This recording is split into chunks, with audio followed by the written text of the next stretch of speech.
Hello everybody in YouTube land and welcome. Today I'm very excited because I am joined by Fen, another content creator, to do a run of Kingdom Death Monster. This is a game that I've always wanted to try, and I looked at the price tag, and also now that I know the table space, I was like, I don't think this is possible. Luckily though, Fen, you reached out to me and said there's a digital version of the game, and we're doing that today, starting with the prologue. But before we get into that, who are you for people who don't know, and what do you do?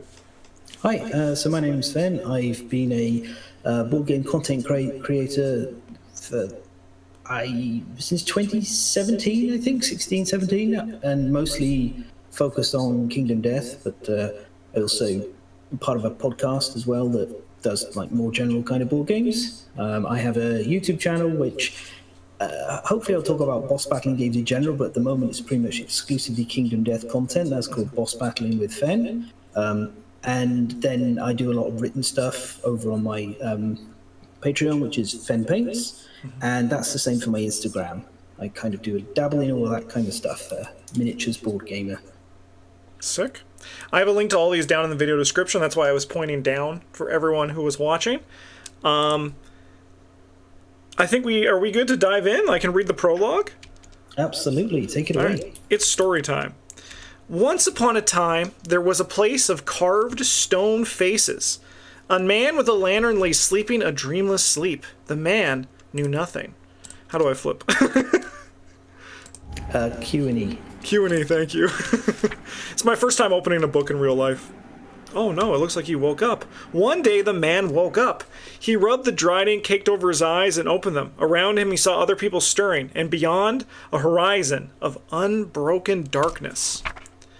A woman approached the man with the lantern. Her soft hand reached out to him. They had no words. They were a mystery to each other. Suddenly, a monster emerged from the darkness. Oh no, its eyes wild with hunger. It attacked.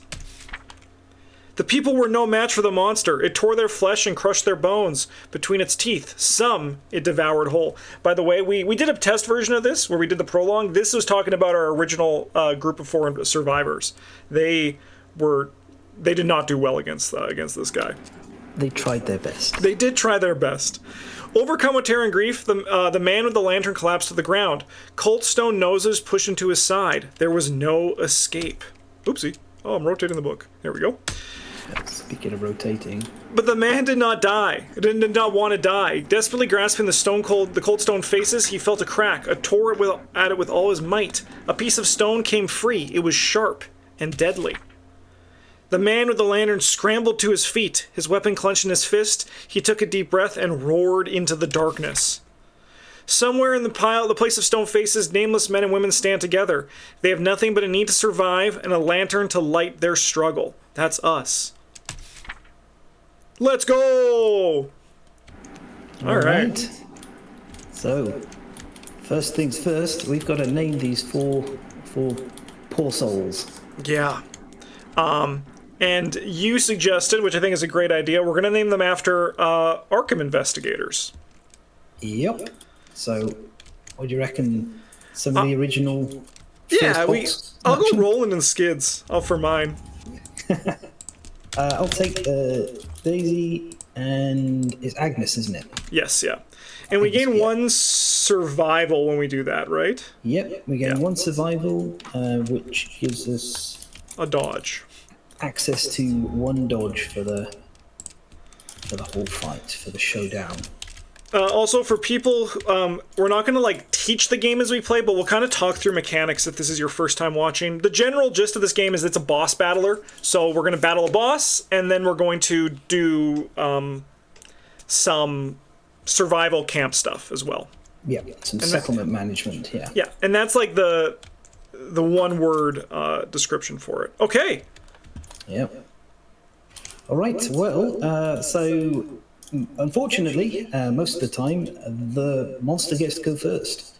And here is our lovely monster. This is the prologue White Lion. Mm-hmm. The important thing to note here is that it has 6 movement and 6 toughness.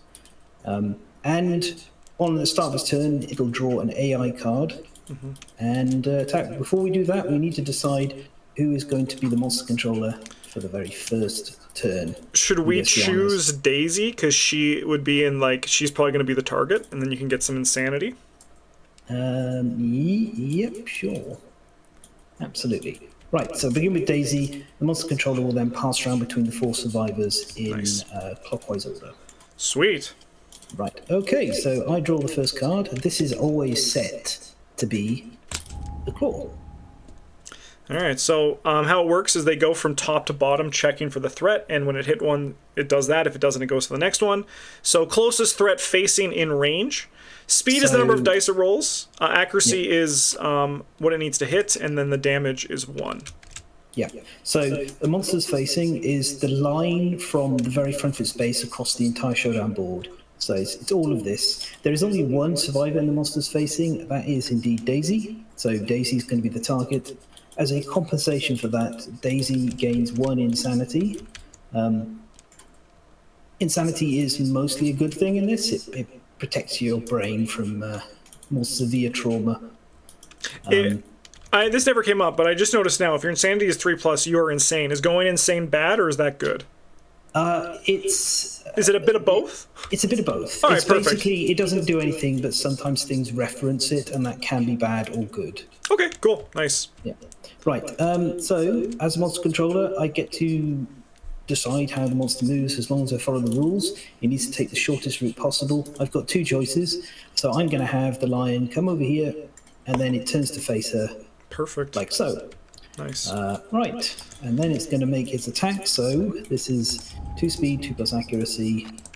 Right, so I grab 2 of these dice. Gimme. I have control picking. Hang on, there we go. Kept on zooming in wrong. Right, okay, so we will roll. The monster hits on 2 pluses, so most of the time. Yeah, it's gonna chomp this up. All right, okay, 2 hits. 2 hits. Now, when a monster hits, it doesn't have to roll to wound. It just gets to wound automatically. And to find out where it hits, we roll these special location dice. They have 1 for each location. There's 2 which are the body, so the body's more likely to be hit. The head's also a bit more vulnerable than everything else. We'll deal with that. Yeah, fingers crossed. We had a lot of shots to the head. Hopefully this lion is a little bit nicer. Let's see. We'll see. Right, okay, so Daisy is hit in the body and hands. All right. So the monster deals 1 damage apiece. She's just going to take that. So she takes a light injury to the arms and to the body. That's just soak. It's fine. Doesn't mean anything. But if she takes heavy hits, that's going to knock her down.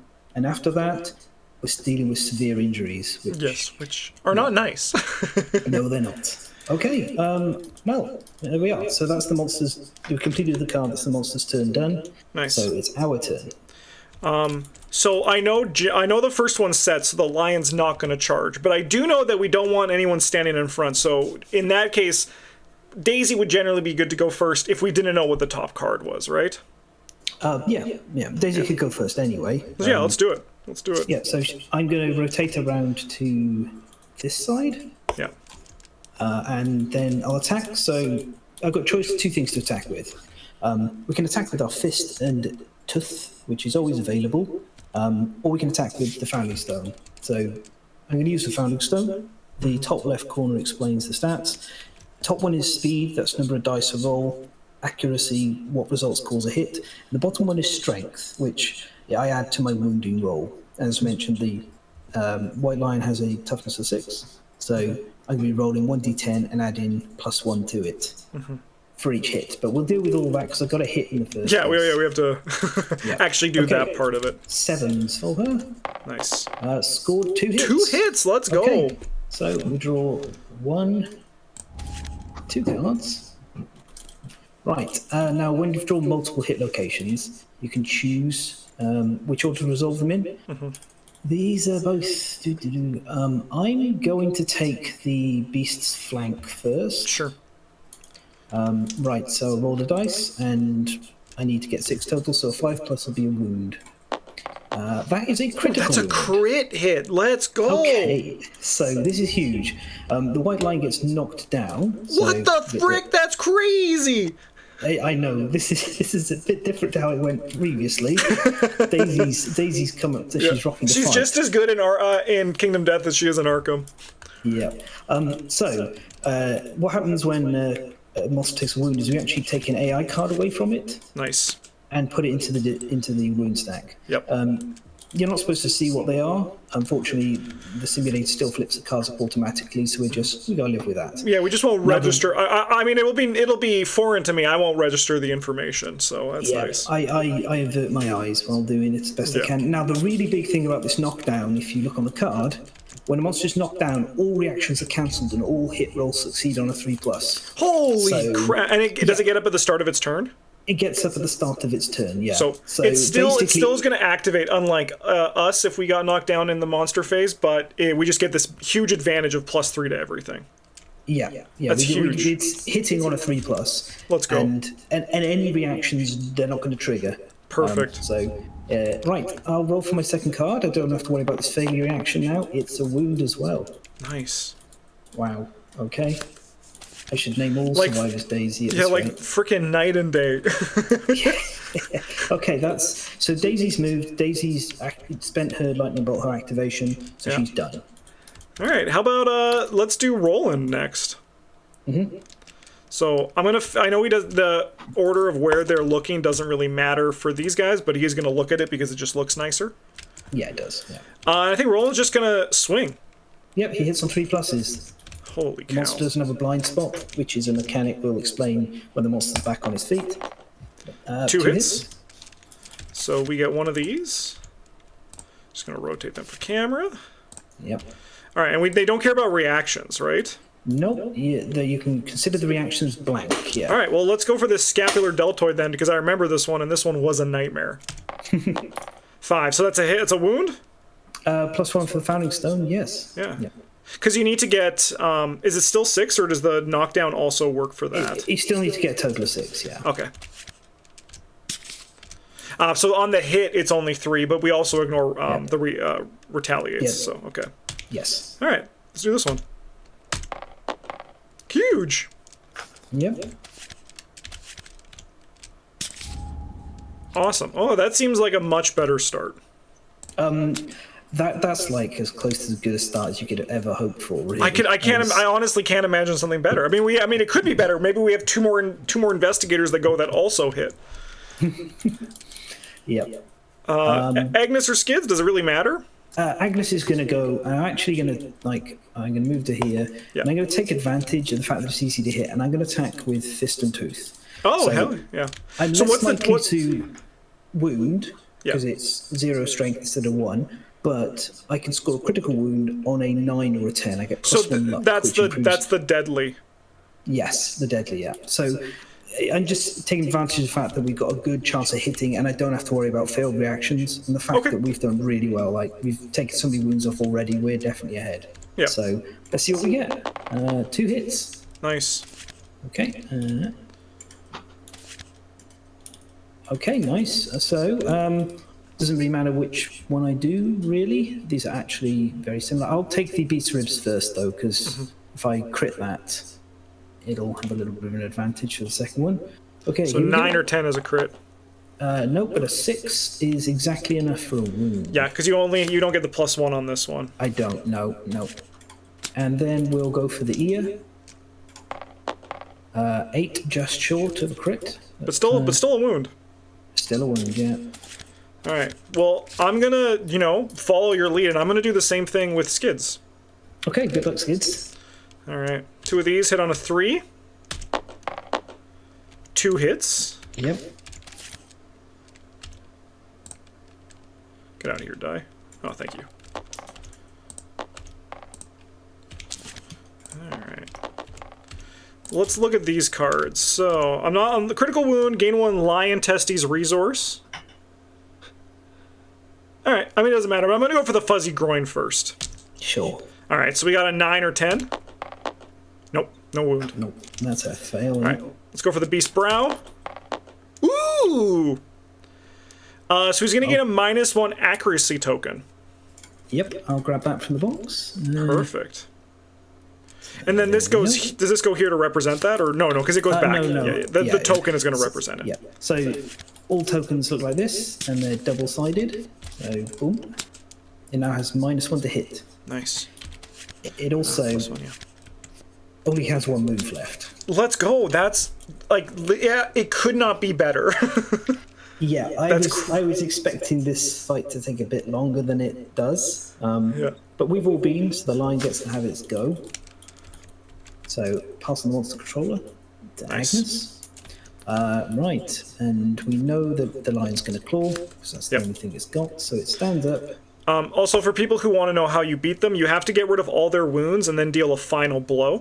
When they're done with all their wounds, they have a basic attack that they're going to do, a basic action. Yeah. So yeah, with a few exceptions, the monster's life total is set by the number of cards in its deck, and as you remove the cards, the monster becomes more and more predictable. Like this lion, so badly hurt, all it knows is claw. It just can't think of doing anything else. Right, so on the targeting, we don't have anyone in the facing, so closest threat in field of view, that could be anyone. I'll pick Agnes. Yep, get the insanity.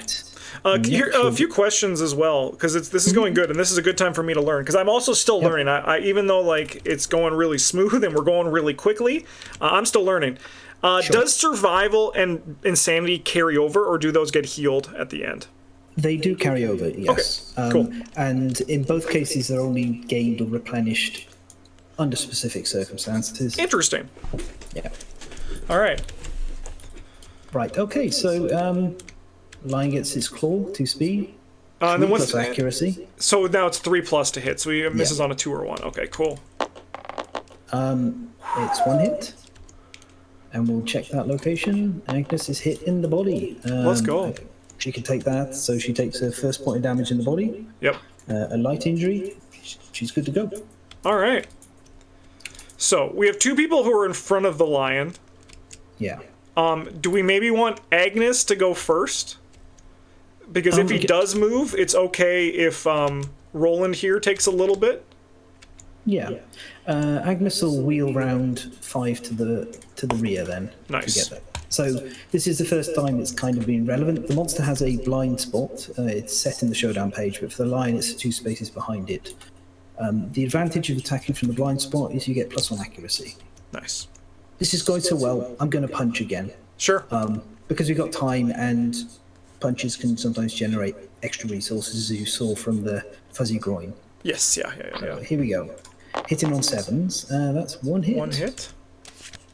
All right, I hit the beast's paw. All right, this is not one I wanted to punch, but... Yeah. So notably as well, the reaction up here, which is if you fail to hit, that will trigger. So we've been able to ignore those because the lion was knocked down. Yeah. Just for reference. So now you have to do a 6 because you don't have any bonus. You have to do a 6, yeah. Here we go. I'll do a crit. Oh my god!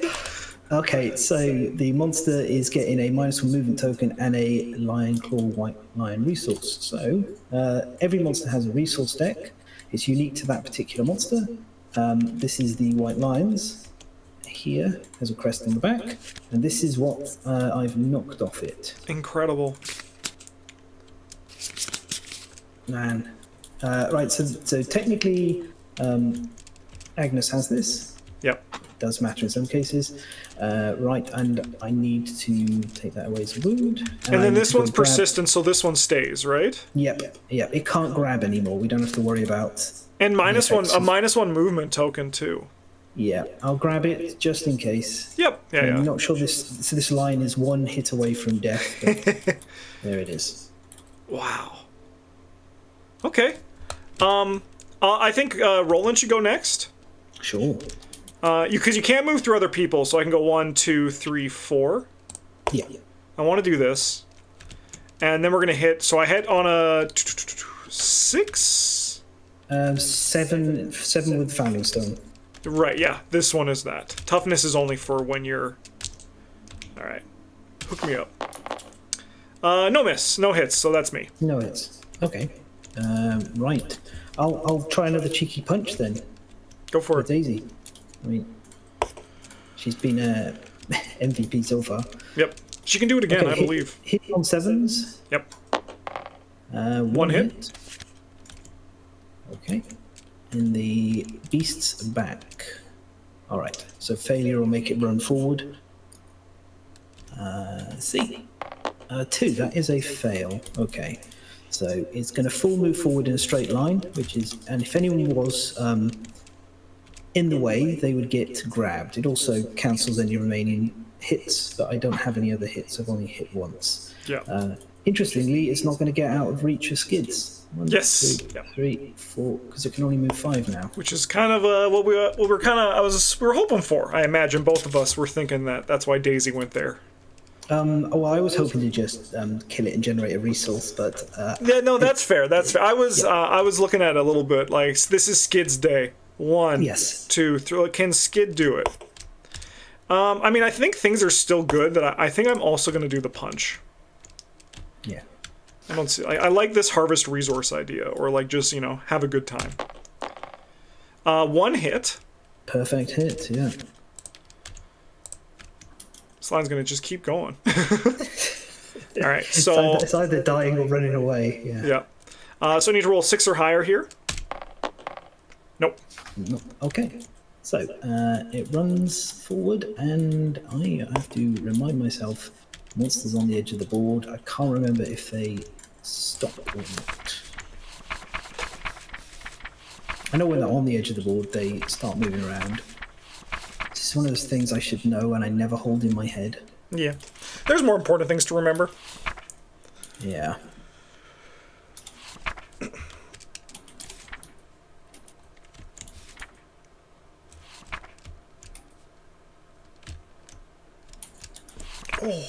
So yeah, for people at home, our first run did not our first thing was like an immediate hand injury that we had to dodge, and then like all this stuff. So yeah, it is indeed as I remembered. I just wanted to make sure when you hit the edge of the board, it'll stop moving, but if it's on the edge already, it'll start moving along, following an edge. So, oh, cool. That's where it is. Yeah.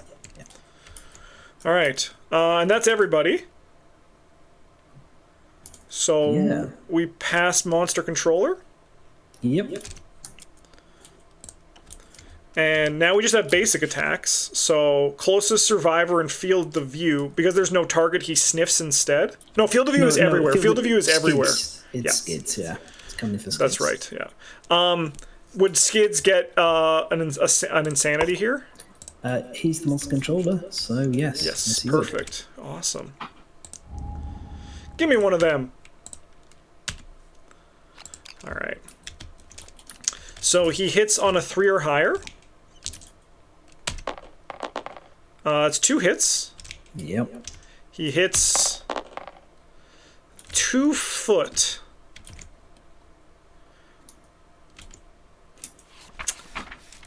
I can dodge one of the dice, right? Yeah. If you take both of them, you will get knocked down. So, yeah. So I think Skids. Dodge one of them. Yeah, Skids will dodge one, and I'll spend my survival to dodge the other. Yeah. Okay. Makes sense. All right. It is now our turn. It is. I think Skid should go first. I can walk around to the other side of the lion, and maybe he'll turn around for you guys. 1, 2, 3, 4, 5. Or run forward into a... just right in front of us. Yeah. Yep. All right. I'm going to use the shard here. I think might as well just try to finish this. Enough, yeah. Yeah. 1 hit? 2 hits. You're in the that's because I'm in the back. Yeah. So normally 7 plus, but it's a 6 plus there. Oh dear. The trap. It's this line's starting to rally. All right, so we're gonna reshuffle the hit location deck, and I assume this cancels my second hit too, right? Like it cancels everything. Yeah. It's all in the reminder text. So the trap card. Every monster has a trap card. It's literally like a trap. It'll end attack, and then the monster gets to do something, and then the hit location deck gets fully reshuffled. Yeah. So in this case, it's going to basic action. Now the key thing here is Skids is now doomed, so he's not allowed to spend any survival. So whatever this lion does to him, he's going to have to suck it up. Yeah. But I don't think Skids has any survival left. So it actually, but in the case that I did, then I assume the lion turns to face me, right? Yes. Yeah, which is actually kind of okay. Yeah.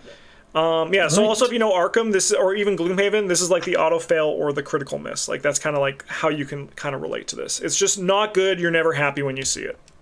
No. All right. 2 attacks, hits on a 3+. Correct. Yeah. 2 hits. Someone's got to go, and it's gonna be Skids. Body and waist, super chill. Yeah, super chill. All right, I'll get this. So, for people at home, because we have, here, 1 second, let me show you.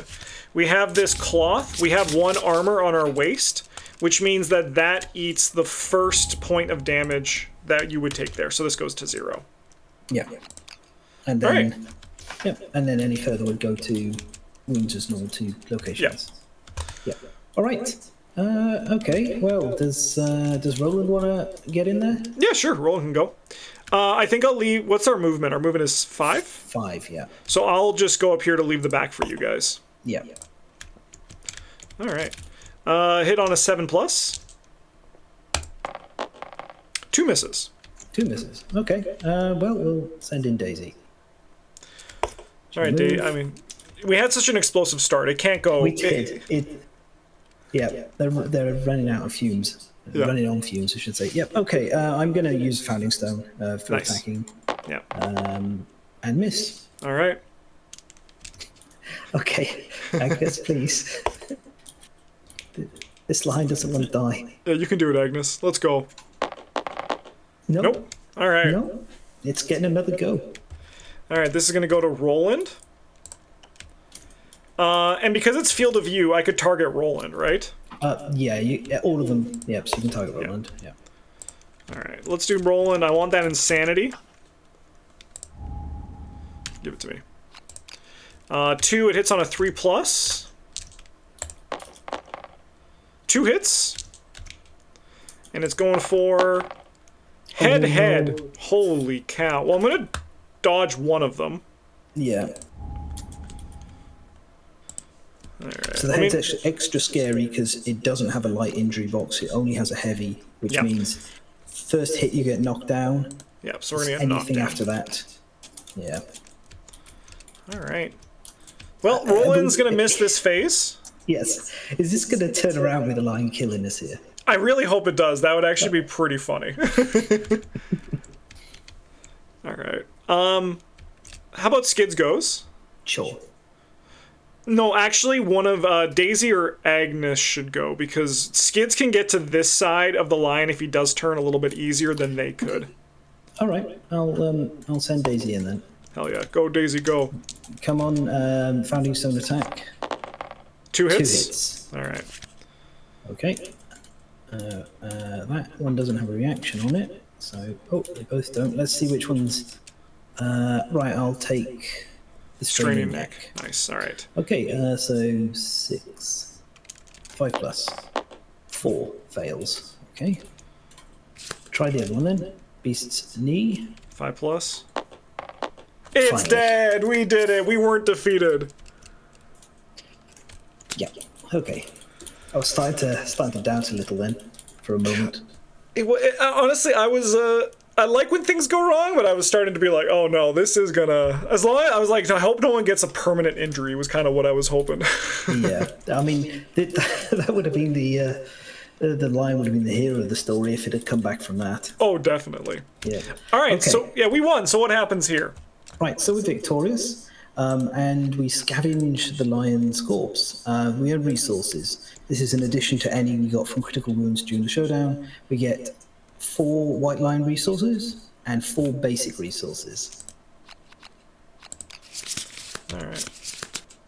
So I will draw 1, 2, 3, 4. 1, 2, 3, 4. Yeah. Okay, so resources come in a few different categories, but the most common ones are monster resources, like this, with the yellow back, specific to a particular monster. Basic resources, like these, which have a black back, and they're kind of the generic ones. There's also strange resources that you can find along the way that cover a whole bunch of other unusual things. Fun. Also, resources come in a few different specific types. We've got bone, hide, and organs. Nice. So, and then there's also scrap. Oh, we got a perfect bone. Wow. Oh, I assume that's good. There's only one in the basic resource deck. Oh, nice. So it's a rare draw. It's not super amazing right now, but it's nice to see. Sweet. Okay. Right. All right. Yep. So then we are now going to create our settlement. So do we get to name our settlement at some point? We will be naming it. Yes. I wonder if we're going to name it Arkham. After they defeat the White Lion, the survivors wander the darkness, drawn to a soft glow blooming on the horizon. So we're going to do the first story settlement phase. Nice. So if I just flip this, here we have. Yeah, that's why it was the. That's why I was rotated. Yeah. Yeah. So this is our little settlement board that lets us track various different things. You can physically keep the cards on these, but given we need to flip it for the hunt phase, we won't be doing that here. Yeah. Yeah. But it's nicer because it's easy to track following everything through. So first thing we do that. Now we want our double-sided settlement sheet. Here it is. Wow. And we need to start by naming our settlement.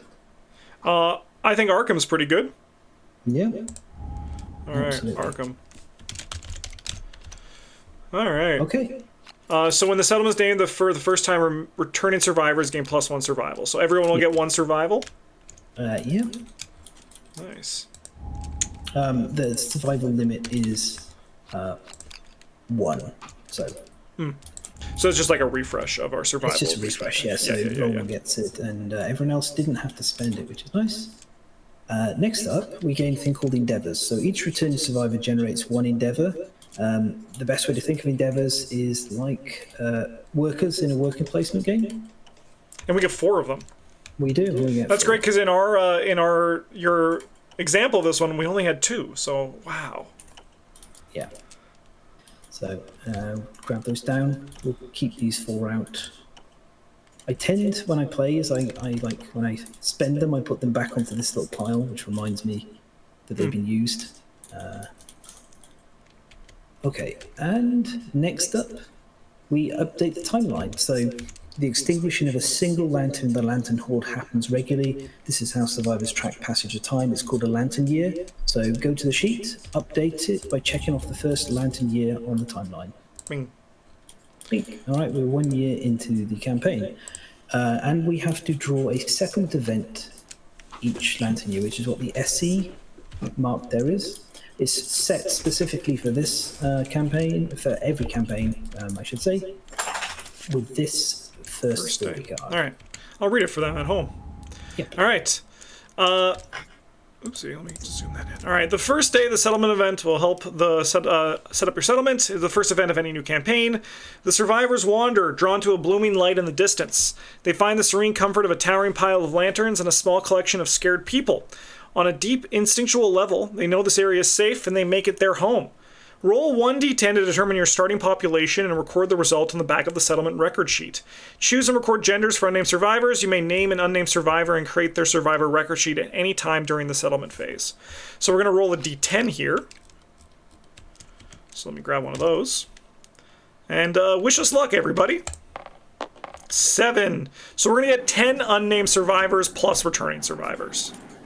Okay, great. So if we go on the back here, we got a total population of 14. Let's go. Right, and then we could go through like doing all that. We'll admin it afterwards. What we will do is record the 4 that we do definitely have. I'll get those in. So.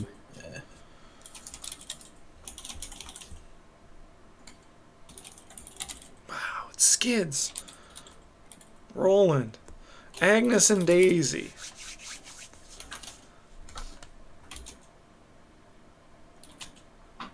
Nice. There we are. All right, and then we return to the settlement section of the first story and proceed to returning survivors, which we can see up here. The first day settlement event card will not be used again during this campaign. Do not include it in your settlement event deck. So I can just archive it, right? Yes, absolutely. Bye. Right, okay, so for returning survivors, this is what's called a story event. We have to come to the book, and we have to get to the relevant entry. It'll take a bit of page flicking. They don't have a bookmarking function yet. That is on the roadmap, though. I'm also just going to hide the book because there are wieners and stuff. There's one very, very notable one, yeah. Yeah, I mean, I do have a pad of paper. If I ever need to censor, I'm just going to write down the time code, so I'm not worried at all. Yeah.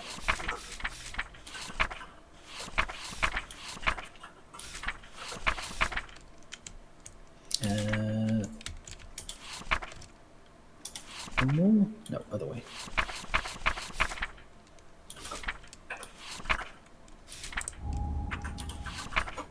Okay, here we go. All right. All right, returning survivors. Nominate a survivor to utter the first words. The nominated survivor steps forward. So who should we... I feel like it should be... I feel like it should be Daisy. Because she's the seeker, right? Sure. She's the librarian. Okay, yep, absolutely. All right. Here's a sheet, and bring her over. Okay. All right. So the nominated survivor steps forward and gains +1 courage. They lead the other survivors in learning to speak to one another. They discuss their situation, realizing they must hunt to live, and they'll add the white lion to the quarry list on the settlement record sheet. Your settlement gains the language innovation. Search the innovation cards for the language and place it face up in your play area and record it on your settlement sheet. Language is your first innovation, and it will spark the creation of the innovation deck. Yep. All right, so here it is. Yeah, I'll show them in pieces for people. So all survivors gain the encouraged survival action. Our survival limit is +1. As Fen said, it was 1 earlier, but now it's 2, if my math is correct. Yes, yep, checks out. Encourage once per round. If standing, spend 1 survival to call out to a non-deaf survivor. They stand if knocked down. And then we also have some stuff on the bottom, which is going to add to our innovation deck, which you've already done before. But it is explained in the next section as well. So Sure. All right. The innovation deck represents the potential culture and technological growth of your settlement. It will grow throughout the campaign as you gain new innovation cards. Find the 6 innovation cards with the language consequence listed under their title, which is ammonia, drums, hovel, inner lantern, paint, and symposium. Shuffle these 6 cards together to form your settlement's innovation deck and place it face down in the designated space on the settlement board. The innovation deck is persistent. Make sure to preserve the unique combination of cards in your deck between play sessions. Finished with their work, the settlement gathers around its glowing center. Armed with language, the nominated survivor aptly names the glowing center of their home the Lantern Horde. The settlement gains the Lantern Horde settlement location. Okay. So search that's what Fen's doing right now, searching for Lantern Horde and place it face up in the play area. As a source of all innovations, so this is, we'll get to this in greater detail. Yep. The nominated survivor sits in front of the Lantern Horde in awe and gains +1 understanding. They must skip the next hunt phase as they ponder the meaning of existence. Check off the skip hunt box on the survivor's record sheet. They cannot be selected as departing survivor this phase.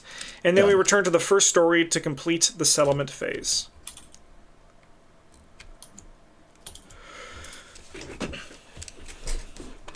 All right. So that's it. We are into the settlement phase.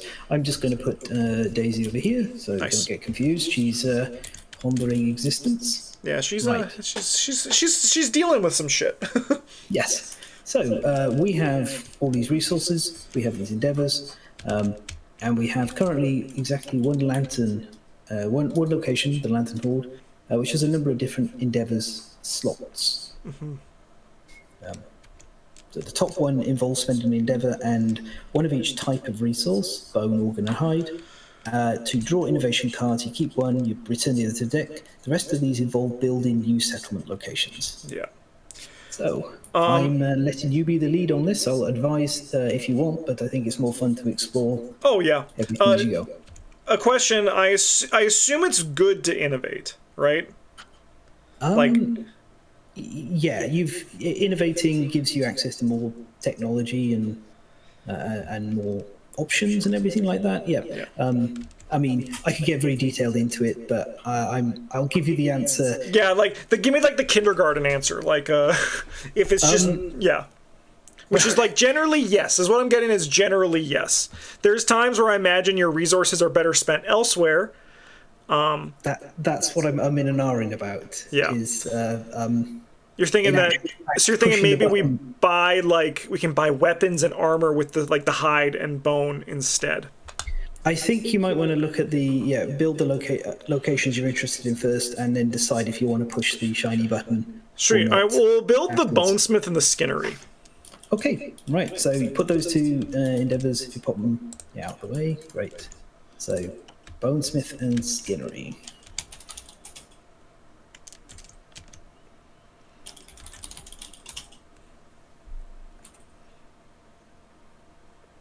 Get us some gear to make us fight better. Yep. Okay. So as you can see, the bonesmith mostly contains weapons. We cannot build the bone pickaxe or bone sickle because we don't have the right technology. Yep. It also has another option to build a other settlement location, and then skinnery similar. But you can see this is armor. Now this is a little. I think I didn't teach you when we were playing. There's a thing called set bonuses, and when you build all armor pieces of the given set, you gain that set bonus, which provides you with an additional card and usually some extra benefits. Oh, cool. So, yeah, that's what's pictured here. This is, untreated rawhide. Nice. Okay, well, I think we should buy some stuff, right? Yeah. All right, so what's our situation? We have 5 bone. 1 is perfect. We have 2 hide. And we have the ability to turn this into into 2 hide if we want. Oh, I mean, that seems good, right? Yeah, it's good, yeah. Yeah, let's do that. We should do that. Okay. So instead of that, we've now got these. So we have 3 hide then. Yeah. Goodbye, Shimmering Mane. See you again. Thank you for turning up. Yeah. Very nice to get 2 resources out of 1. Yeah. And we also have this love juice, which is an organ, but we can also use it to make a new survivor with intimacy. To attempt to make a new survivor, yeah. But I imagine because we have 14... well, one of the things you might want to look at is the milestones down here. Sorry, up here. Up here. And first child is born. Yes, okay. Population reaches 15, so we can get 2 of them if we have a kid. Potentially, yeah. Interesting. Okay. It's an option. I mean, I don't think we need to use it, because the only thing that has an organ is, for what I can see, is the bone axe, or if we do innovate, if we do actually end up doing that. Well, we haven't built the location called the organ grinder, so that's probably... That is also, yeah, probably organs are used there. Yeah. I mean, we have... Do endeavors carry over, or are they lost? No, you use them in the year you've got them. Sweet. Then let's also get the organ grinder, because it costs 1 of those. Yeah, we don't really have anywhere else to spend it. Yep. Outside of innovation. And if we don't innovate, it's no worry. Yeah, you can only innovate maximum once a lantern year anyway. Yeah. As you'll see on the cut-up. There we are, it's the organ grinder. Oh, we can build stone noses. Yep. Interesting. All right, So, I'm going to ask your thought on this. Do you think, what do you think is better? Should I be a clueless survivor and have no idea what these do, or should I actually see what the cards do? I think, so there's 2 thoughts about this. Yeah. I think it's actually more fun if you learn along the way. Yeah, okay. And with also, it. You might do things that I had never thought of, and I've had that happen in the past playing with people, and I've let them just go wild, and I've learned things, and it's always been a great pleasure. So Perfect. Yeah, no, I'm down. Give me stone noses then. I'm going to spend this because I don't think we're innovating. Okay, all right, so that's our last one gone. What I'm going to do is I'm going to pull these decks out entirely, and I'm going to keep them face down. Sure. It's just a little awkward to grab from in here. Right, that's this deck. That deck. And where are you, Skinnery? Yeah, there we go. So, what I'd like to do is I'm going to sort of start having our area for settlement over here. And we'll keep the locations out in the order in which we get them, the same with the innovations. We have a nice little history there. Sure. Okay, and then I'll put the decks face down like so. Right, and then, okay, so stone noses. Here we go. Yeah. Let's see what this thing does. There you are. All right. Oh, sorry, wrong thing. Okay. I accidentally double-clicked. That's fine. I clicked on 2 cards and put the wrong one back. There we go. All right. On arrival, gain +1 survival and +1 insanity. Arrival at the start of showdown. Oh, I mean, that seems kind of sick. Yep, and it's also an item and a jewelry. So there's 3 types of gear cards in the game. Weapons, which you attack with. Armor, which you wear, and has a rule that you can only have 1 piece of armor per survivor hit location. So 1 for head, body, etc. And then items, which are kind of catch-all for everything else that's sort of carried along. And this is a little bag of noses plucked off the faces in the ground. Nice. Yeah, it's everyone's like, I love your nose collection. And they're like, oh, thank you, no problem. All right, I want to get some weapons. Sure. I think I want to see this bone axe, to be honest with you. Okay. It costs 2 resources, which makes me think it's better. That's usually how pricing works. Yeah. Usually, right? Yeah. And so I'm going to spend an organ and a bone. Absolutely. Okay. So here you go. 1 bone axe. All right. 2 speed, hit on 6, wound 3. So it's a +3 bonus. +3 strength, yeah. Yeah. So once per attack, if you critically wound, cause 1 additional wound, this effect does not apply to impervious hit locations. It's also frail. What does frail mean? Frail means if you hit a super dense location, which is it is a blue bar on the top of the hit location, the weapon will break at the end of the attack and be archived. Okay, okay. So that's something you just have to keep an eye out for. Some monsters have extra dense, super dense locations. All right. And now tell me... This, I was about to say, because I noticed that there's a rawhide vest that has one on the right. So I would like to know about these little red and blue symbols on it. Yeah.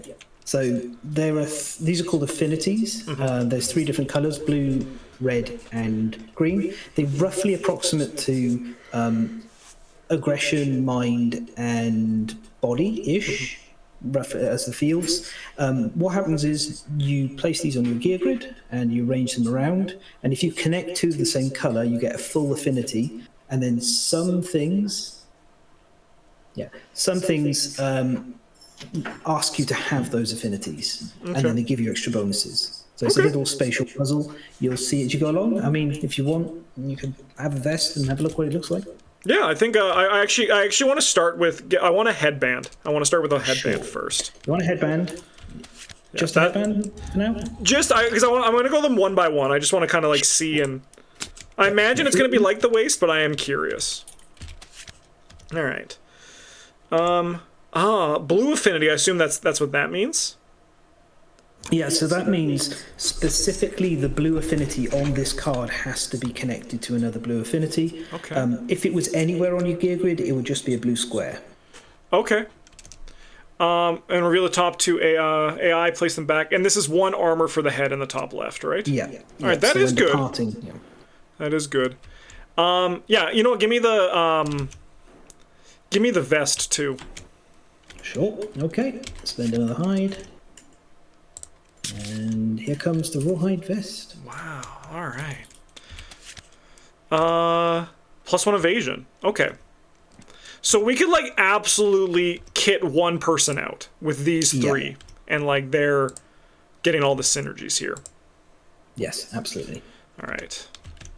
Man, let me just look at the other armor, because the only thing is I do think the headband is nice because it's the scariest thing that I've seen so far, at least getting hit.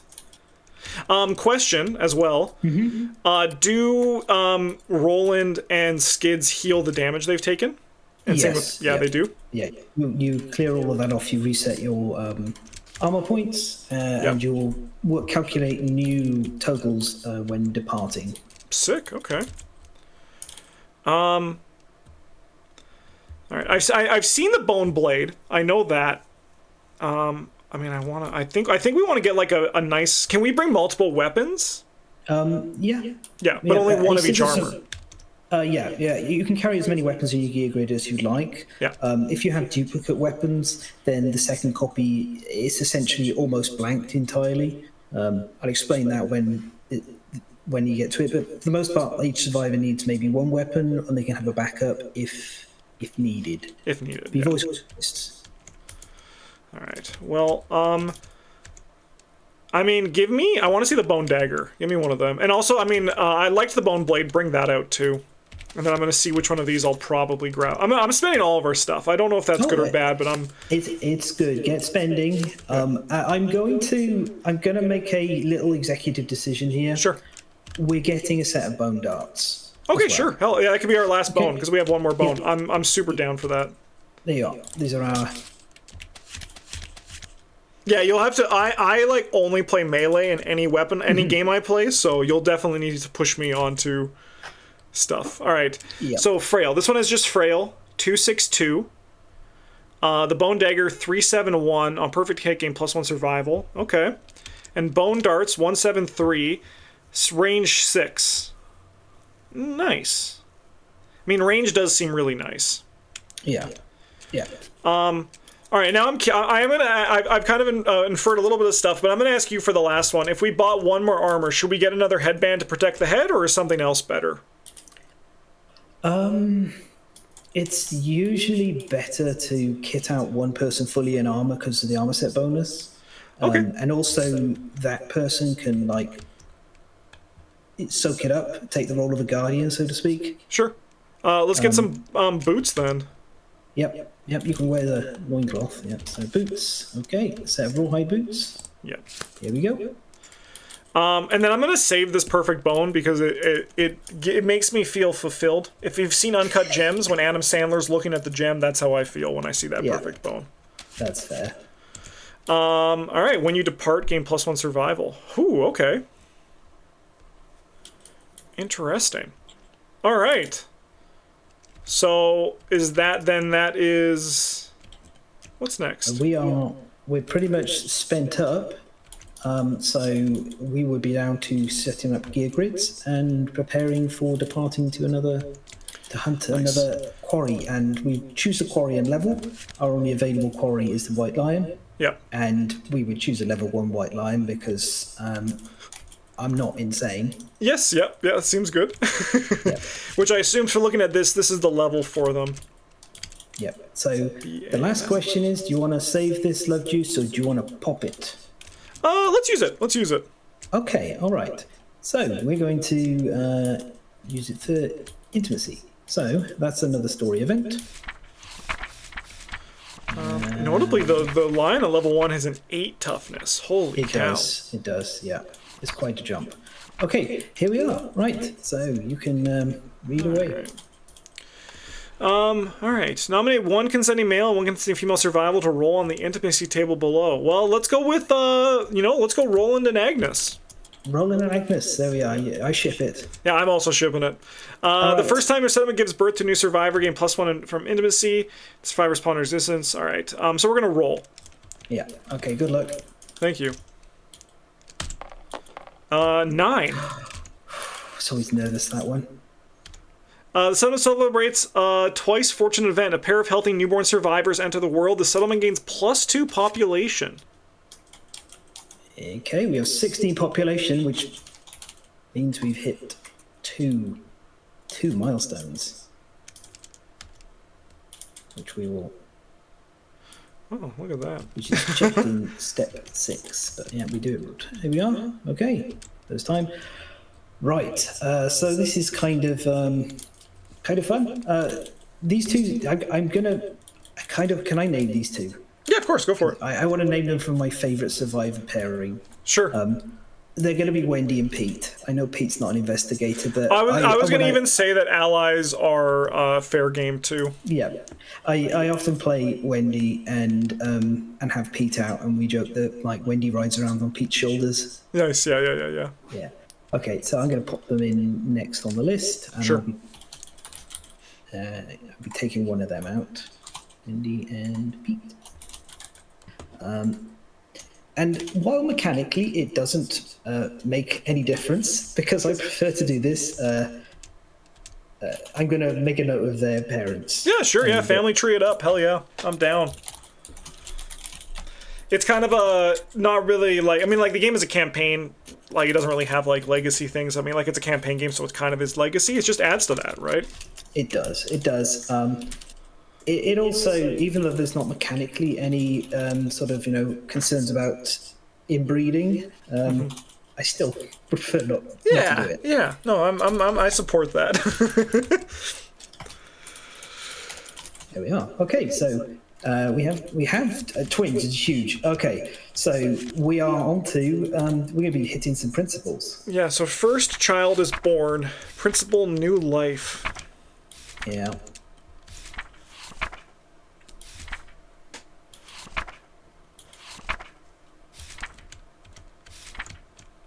Okay, here we go. All right. The group must decide how to raise their young. Oh boy. Okay, I'm gonna check out both of these. Without mercy, the toys are taken from the child and replaced with the cold stone face shard. Training begins immediately. Means the new principle: survival of the fittest. Find a place to card the settlement board and note its settlement record sheet. Sell child if filled with tests of strength and tribe gain +1 permanent strength and +2 insanity. The child is raised a pure warrior. What the frick? All right, with affection. Embrace the child with warm arms. Nurturing new life is their highest calling. The settlement gains the new life principle to protect the young. All right. So I'm gonna go with what I'm an artist at heart. I'm a romantic, so we're gonna go with affection for sure. We're not affection. We're not training these kids to be warriors. Sure. Okay.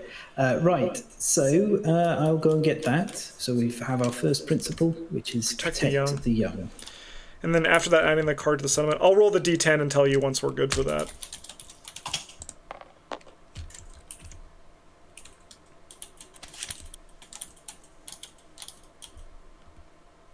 Oh. Okay, let me see what this... so protect the young, the children of the future. When rolling the enemy story, roll twice. Oh, that seems kind of nice. Yeah. All right. I rolled a 10. So the children is raised by the entire settlement and endowed with the hopes and wisdom of all. The newborn survivors gain +2 understanding and the strategist fighting art. Ooh, okay. So, first of all, while I get it, if you can just, we're going to need these sheets for these guys. Yeah, I can make them. Yeah. We got Wendy and Pete. Wendy. No surnames yet. They will come, apparently.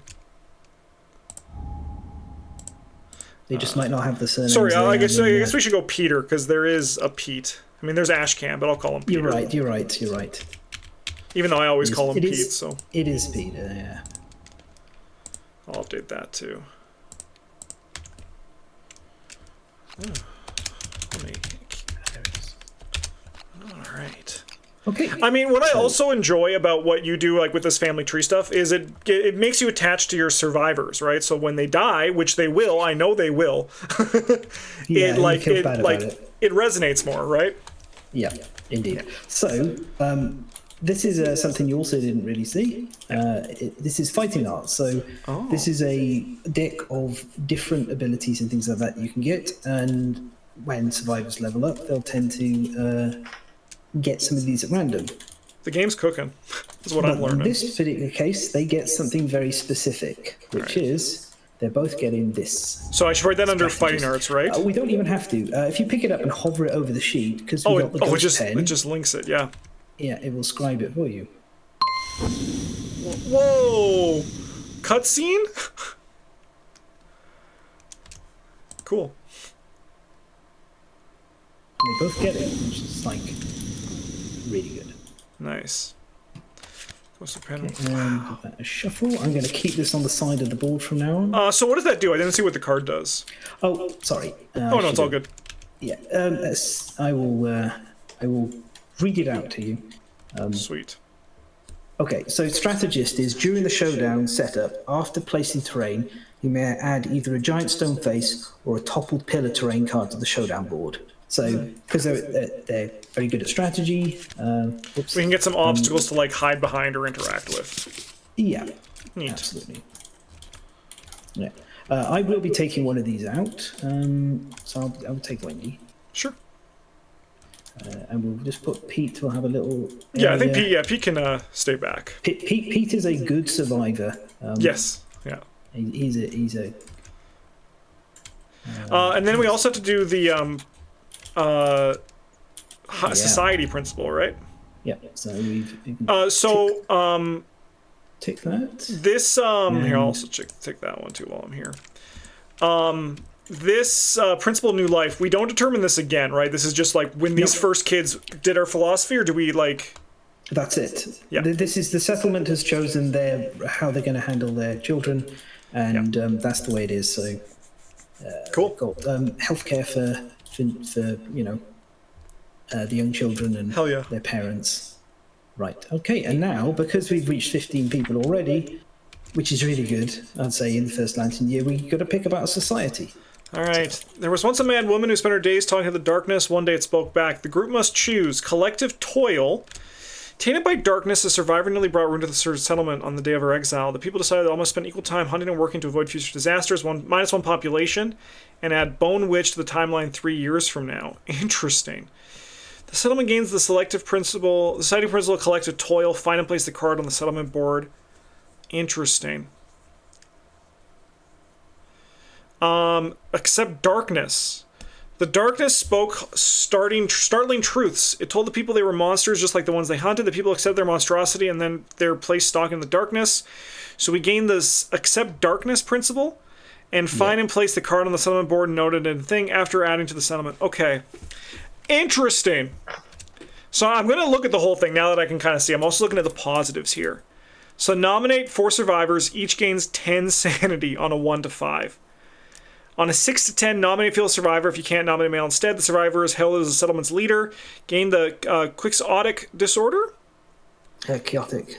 Don Quixote. Yeah. Oh, okay. It cannot be removed for any reason. In addition, gain the leader and the Orator of Death fighting arts. What the frick? Otherwise, 3 unknown survivors with ink-stained eyes drag a monstrous corpse in the settlement. Upon seeing the united settlement, they offer the corpses tribute and plead for their lives. Again, as I said earlier, just a few. I'm a romantic. I believe working together will bring the greater good to us. So we're going to go collective toil. Collective toil it is. Okay, if you could mark that on the settlement sheet. Yep. And I'll grab us the collective toil principle. I wish I knew where to mark that. Bottom left of the front page, Aha! if I remember correctly. Yes, it is. And then I also got to add the Bone Witch. Yep. So. And that is 3 years from now. Yep. So Lantern year 4. So that'll be with the Butcher. Yep. Everyone watching at home, do not worry about the Butcher. He cannot harm us yet. Here it is. So you can flip it up and show everyone the principle that you picked. Collective toil. The settlement leans into the storm. If everyone holds strong, you will triumph. At the start of the settlement phase, gain +1 endeavor for every 10 population. Seems good. Yeah. And we also have to remove 1 population. Yep. I'll just reduce the number. It's whoever they were. They didn't get a name yet. Yeah. Poor Aquina, already the forgotten daughter. All right, and then I'll roll on this. All right, give me something good. 1. All survivors gain survival up to the survival limit. All survivors. All survivors. I can't complain about that. That'll get up to 2. So even our unnamed ones? Even our unnamed ones, yeah. Is there an easy way to remember that, or we just have to remember? What we'll probably do is, after we finish recording, quickly add them in, get the rest of the sheet sorted out. Sure. Their names, sounds great. and just set them up properly there. Perfect. Nobody needs to see a bunch of bookkeeping. Yeah. All right, and I think that's it, right? Because we do not have first death count is upgraded, and settlement does not have 5 innovations. Yep. You've spent all the resources. We've got to store the perfect bone. So if it hover it over here, there we go. Ah, there we go. Perfect bone. Look at that. Yep. Put that back in that deck. And take these back. Sweet. Is that it then for this episode? Yeah. All that would be left would be to. We've already picked who's departing. So shall we set up gear grids? Sure. Yeah, let's do that. Then next time we'll be going out on our first hunt, and we'll get to unveil the hunt phase for everyone. Yeah, I'm very excited to see that. All right. Okay, so you said we should kit out one person. I would put all of the armor on one particular person, and they can try and draw the line's attention as much as possible. Additionally, it's nice to connect up those affinities and get that +1 evasion. Do you mind if I give it to one of my guys? Absolutely not. I don't mind. The only thing I'm going to say is that what Wendy's taking is these long darts. Sure. All right, Roland, you're the guardian, so you'll be the guardian here too. Roland also has a little bit too much confidence from his last fight. He was like, I can handle this, no problem. Oh, yeah. All right, so we put this here. We put this there. We got that there. I got some boots. It does look pretty cool when you put them all together. Yeah, it's very satisfying. I'm so terrible for I hate not having affinities connected, and I just have to remind myself sometimes you can't build a perfect picture. Yeah.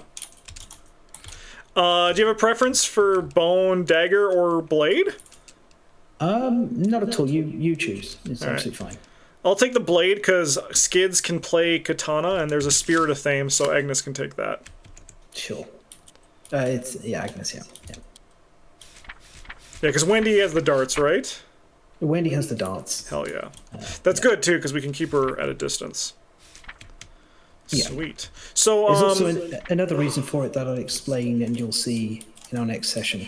Very excited to see that. Okay, but this is it. Now we can end this video. Absolutely. Yep, we can leave it there. All right, well, thanks for watching, everybody. If you want to see more of this, there is going to be more, because we're building a backlog before we start recording. And, I mean, we're buckling up for game over or win, so we'll see how this goes. We're going to run the whole thing. I'm enjoying it, and I like seeing mechanics evolve, and I imagine there's just going to be more and more as we go beyond the prologue, pretty much. But thanks for watching, everybody, and again, all of Fen's stuff is down in the video description. Have a good one, and as always, the GG's.